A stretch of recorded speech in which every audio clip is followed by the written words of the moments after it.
ሰላም ሰላም ቤተሰብ እንዴት ናችሁ? እኔ በጣም ደህና ነኝ። እንግዲህ እናንተ ሰላም ናችሁ? በአገር ውስጥ ከሀገር ውጭም ያላችሁ እንዴት ናችሁልኝ? እኔ በጣም ደህና ነኝ። ሀገራችን ኢትዮጵያን ሰላም ያድርግልን።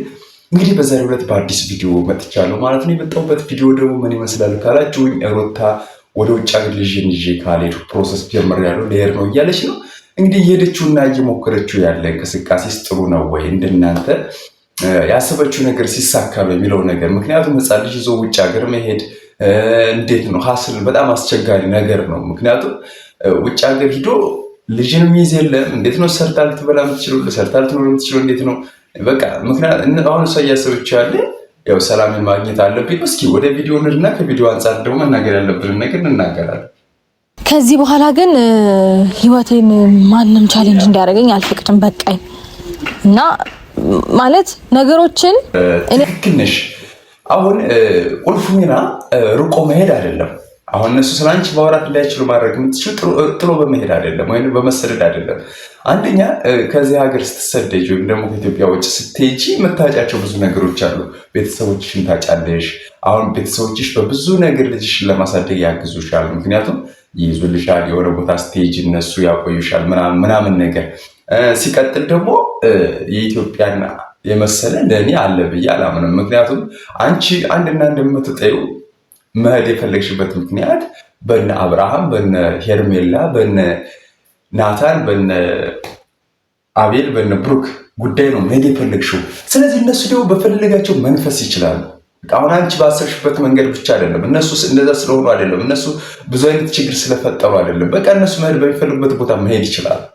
በቃ ምን አገባሽ? እነሱ ስለ አንቺ እንዲያወሩ ማድረግ ትችያለሽ። በቃ አንድና አንድ ማለት እንዲያወሩ ማድረግ ትችያለሽ፣ በፖሊስ ማስቆም። ስለዚህ እነዚህ አይነት ነገሮችን ማስተካከል የምትችያቸው በዛ ነው እንጂ በምንም አይነት ነገር አታስተካከያቸው። ተግባባት? በምንም አይነት ነገር አታስተካከያቸው። በቃ ስለዚህ አሁንም ረጋ ማለቱ ለእኔ ጥሩ ነው የሚል ምላሽ አለ። ፋሚሊዎቼንም ለማሳመን እሞክራለሁ በተቻለኝ አቅም። ምክንያቱም ያው ታውቁታላችሁ ልጄ ብዙም እንደምታዩት እንትን አላለም፣ አልጠነከረም። ፋሚሊዎችሽ ፈቅዱልሻል ብዬ እኔ በእኔ በኩል አላስብም።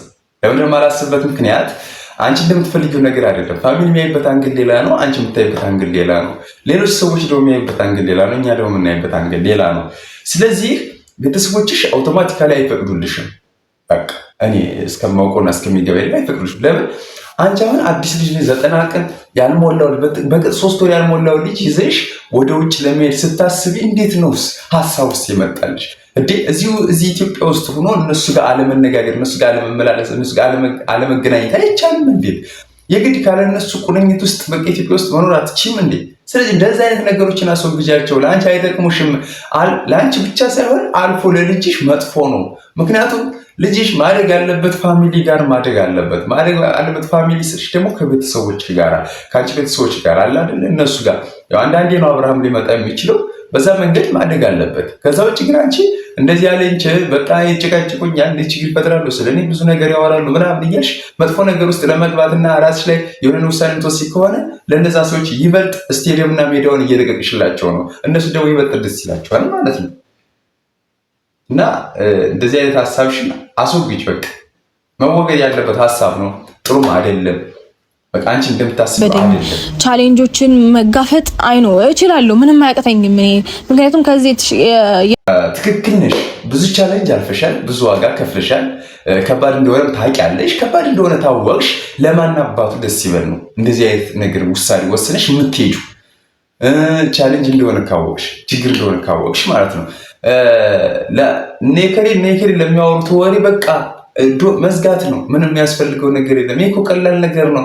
እያንዳንዱ ሰዎች ለሚሰጡን ደረጃ ለሚሰጡን ሌብል እኛ መዝጋት ከቻልንና ነገሮችን ወደ ጎን መተው ከቻልን እነዛ ሰዎች ተቀባይነት ሲያጡና ተቀባይ ሲያጡ ምንም ቢያወሩ ምንም ማንም አያዳምጣቸው። ስለዚህ በዚህ መካከል ደግሞ ምን ማድረግ አለብሽ? እንዳንቺ ኢቨን እንዳያወሩ ስለአንቺ የሆነ ነገር እንዳያደርጉ በፖሊስ ከሰሽ ማዘጋት ትችያለሽ አፋቸው። በቃ ምንም ይሄ እንትን የሚያስብል ነገር የሚያነጋግር የሚያጨቃጭቅ ነገር ስላልሆነ አንቺ ራስዎን ወደ ውጭ የሚሰድሽ ነገር ስላልሆነ ማለት ነው። ይሄ ነገር መጥፎ ነው። ረጋ ቤሩታ በቃ ጥሩ አይደለም እየሄድሽ ያለው መንገድ፣ የተስተካከለ መንገድ አይደለም እየሄድሽ ያለው ነገር። ረጋ ብለሽ ራስሽን ተስተካክለሽ የራስሽን ህይወት ብትገነቢ፣ የልጅሽን ህይወት ብትገነቢ፣ ልጅሽን በደንብ ብታሳድጊ ለእኔ ጥሩ ነው ባይ ነኝ እንጂ አሁን ጥሎ መሄዱ ያን ያህል መፍትሄም የመፍትሄ አካል ነው ብዬ ማለት ነው። ይበልጥ ሌላ ችግር ውስጥ ነው የሚኖረው ሰው ሀገር ላይ ማለት ነው። ሀገራችን ላይም ለመኖር ከባድ ነው አይደለም። ሰው ሀገር ላይ ልጅ ተይዞ 90 ቀን ያልሞላው 3 ወር ያልሞላው ቀን ልጅ ይዞ ሀገር ውጭ ሄዶ ልጅ ለማሳደግ በጣም ከባድ ነው። ስለዚህ እነዚህ አይነት ነገሮችን በቃ ጥንቃቄ አድርጊ። ከዛ በኋላ የእነሱ ነገር ስለ አንቺ ማውራት ማስቆም ይቻላል። ካቆሙ በኋላ አንቺ ኖርማል ላይፍሽን መቀጠል ትችላለሽ ማለት ነው። ከዛ ውጭ እነሱ እንዲያሉ ማለት አንዳንድ ሰዎችንም ለማውራት ሞክራለሁ እኮ አንቺ ከምትሰጫቸው ሀሳብ እነሱም ራሳቸው ውስጣቸው ተሰምቷቸው ሊሆን ይችላል። የሆነ አይዲያ ሰጥተውሽ ሊሆን ይችላል። የሆነ ሀሳብ ሰጥተው ትክክል ነሽ። እያንዳንዱ ያወራሻቸው ሰዎች ለሚደግፉሽ ሀሳብና ለሚሰጡሽ ሀሳብ እነዛን ሰዎችስ ምን ያህል ታምኛቸዋለሽ? በዚህ ዘመን ማንም ሰው አይታመንም። እነዛን ሰዎች ምን ያህል ታምኛቸዋለሽ ስልሽ አሁን እነዛ እንድትሄጂ ገፋፉሽ ቪዛ ምናምን ሊያስጨርሱልሽ ከጎንሽ ነው እያገዙሽ ሊሆን ይችላል። ምናልባት እነዚህ ሰዎች ሄርሜላ ልካቸው እንደሆነ ሄርሜላ እንድታስጨርስ ምክንያቱም አንቺ ሀገር ጥለሽ በምትሄጂ ጊዜ አብርሃም ነፃነቱን አግኝቶ አብርሃም የሷና የሷ ብቻ ነው ያለ ምንም አማራጭ ማለት ነው። ያንን ነገር ለማድረግ ደግሞ ሄርሜላ ምንም ማትፈነቅለው ድንጋይ እንደሌለ ማመን አለብሽ። ስለዚህ እነዛን ሰዎች አትቀበይ። እነዛ ሰዎች ምን እንደሆኑ በደንብ ተረጃቸው። ምክንያቱም ብዙ ወዳጅ መስለው ጠላቶቻችን አሉ ከጎናችን ከስር የኛ ሰላም ያስጨንቃቸው የኛ ችግር ያስጨንቃቸው መስለው እየሄዱ ያሉ መጥፎ ሰዎች አሉ። ስለዚህ ከነዚህ ነገሮች ደግሞ አንቺ መጠንቀቅ ባለብሽ መንገድ መጠንቀቅ አለብሽ። አሁን ለአንቺ መስሎ ወዳጅ መስሎ ስለቀረበሽ አይደለም። ቴኬር አድርጊ። በቃ እንደዚህ አይነት ነገር መጥፎ ነው። እኔ ጋር ካልሆነ የግድ ከአባቱ ጋር ነው የሚሆነው። ከሱ ጋር ደግሞ በእንደዚህ አይነት ሁኔታ ውስጥ በፍጹም እንዲሆን አልፈቅድም። ምክንያቱም ሞር ለልጅሽ የምትጠቅሚው አንቺ ነሽ። ምክንያቱም ሩታ አትሽወጂ እኔ ጋር ካልሆነ አባቱ ጋር መሆን ይችል አለበት ሁላ ምናምን እያልሽ ነው። እስኪ ውሰጅና ለአባቱ ስጪውና የልጅ ህይወት ምን ውስጥ ሊሆን እንደሚችል ትረጃዋለሽ። በቃ የምትነግሪው መስማት ካልቻልሽ ማለት ነው። አሁን ዛሬ ላይ አስቸጋሪ ነው፣ ከባድ ነው። ብቻ ሆኖ በተለይ ደግሞ ይሄ ባል የሚሉት እኔ ያልሽው ሰው ለሌላ ሰው ሆኖ በተለይ እነዛ ሰዎች ጋር ሆኖ የሚያደርገው ስራ ይበልጥ አእምሮን ያናዳል። ነገር ግን አንቺ ትዕግስተኛ ሁኝ፣ አንቺ ብልጥ ሁኝ፣ አንቺ በቃ ጎበዝ ጀግና ሁኝ። ጀግና ነሽ እኮ እናውቃለን። ብዙ ነገር ማድረግ ትችያለሽ። ከብዙ አመለካከት አለሽ። ጎበዝ ነሽ። እንደ አብርሃም አይደለሽም። ጎበዝ ማድረግ የምትችይውን ነገር ማድረግ የምትችል ልጅ ነሽ። ነገር ግን ልጅሽን ለአባቱ ለመስጠትም እንዴ በዚህ ልክ ታስቢያለሽ እንዴ? ስለዚህ ቤተሰብ ልጅ ይዘሽ ወደ ውጭ መሄድ አትችይም ቢልሽ ልጅን ለአብርሃም ሰጥቼ እሄዳለሁ የሚል ሀሳብ ነገር ይዘሽ ትመጭ ነው ማለት ነው። እንደዛ ከሆነ ደግሞ ወይኔ የምትይው ነገር ነው። ዛሬ አይደለም። ዛሬ ላይማ ችግር ውስጥ ላይ ብለሽ ራስሽን ስላሳመንሽው ምንም አይነት ነገር ቢፈጠር ለአንቺ ነው ማተር ነው። ምንም ለአንቺ ኖርማል ነው። ምንም አይደብርሽም። ነገር ግን ነገ ከነገ ወዲያ እዚህ ልጅ ጋር የሆነ ችግር ቢፈጠር የሆኑ ነገሮች የሚመጡ አብራንዱ በእርግጠኝነት ሲመጣ ቧከረው ይላል። ብዙ ነገር ችግር ልፍጠር ይላል። ልጅ ልፈልጋለሁ ታመጫለሽ ይላል። በልጁ መካከል ውስጥ ደግሞ ሌላ ክስ ውስጥ ልትገቡ ነው።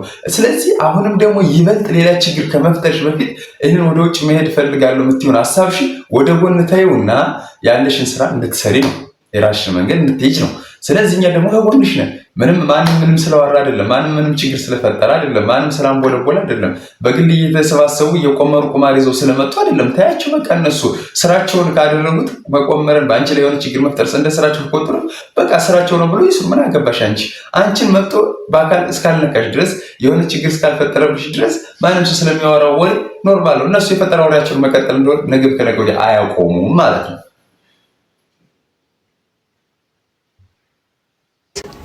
የደከምሽለት 9 ወር ተሸክመሽ ስትወልጂ በምጥ ሰዓት ያ ሁሉ መከራ አይተሽ ከወለሽው በኋላ ደግሞ ምን ያህል በታሰብ ያለበት ነገር ነው። ቁልፍ ሚና ይሄ አንድ ልጅ ሲወለድ ብዙ ዋጋ ያስከፍላል። ብዙ ዋጋ ከተወለደ በኋላ ደግሞ በጣም በይበልጥ ራሱ እስኪሽ በጣም ብዙ ዋጋ ያስከፍላል። በዚህ መካከል ይህ ልጅ ሲረገዝ ያለውን ከባድ ጭንቀት፣ ያለውን ክብደት፣ ያለውን በቃ ብዙ ነገር ብዙ ችግሮች አሉበት። ምክንያቱም ሰውን አርግዙ እንደመውለድ ከባድ ነገር የለም። ስለዚህ ስትወልጅ ያን ያህል ዋጋ ከፍለሽ ከባልሽ ውጭ ሆነሽ ያን ያህል ዋጋ ከፍለሽ ልጅ ወልድሽ ከወለድሽ በኋላ ደግሞ ለሆነ አካል ጥየው እሄዳለሁ ይህ ጭራሽ ማይታሰብ ነገር ነው። ሩታ አሁንም ሀሳብሽን ገት አድርጊ። በቃ መጥፎ ነገር ነው ይሄ ነገር ጥሩ አይደለም። በቃ መረጋጋት ነው። መረጋጋት ብዙ ለውጥ ያመጣል። የረጋው ደም እኮ ቅቤ ይወጣዋል ነው የሚባለው። ስለዚህ በዛ ልክ ረጋ ብለሽ ነገሮችን እስቲ የጽሞና ጊዜ ወስጅ ለራስሽ። የጽሞና ጊዜ ለማንም መልስ አትስጭ፣ ለማንም የሆነ ሀሳብ አትስጫቸው። በቃ የጽሞና ጊዜ ወስጅ ለራስሽ ምን ሊፈጠርብሽ እንደሚችል ራስሽን የሆነ ግምት ውስጥ አስገቢ። ከዛ በኋላ ሁሉም ነገር እስኪ ረጋቢ ስታስቡ ይበርዳል። እየዋልን እያደርን ደግሞ ስንሄድ በንዴታችን እየጋነሳ ምን እየተረጋጋን እየበሰልን እንመጣለን። ስለዚህ ወደ ሰፊ ሁኝና የተፈጠረውን ነገር ለማቋቋም ጥረት አድርጊ። እኛም ከጎንሽ ነን። ምንም አይነት ችግር አይፈጠርም። እርግጠኛ ነን። እነሱ እንደሆነ አውርተው ይተውታል። ከዛ በኋላ ምንም ችግር የለም። ቤተሰብ ዛሬ የነበረኝ ፕሮግራም ይህን ይመስል ነበር። በሌላ ፕሮግራም እስከምንገናኝ መልካም ጊዜ መልካም ቆይታ ይሁንላችሁ።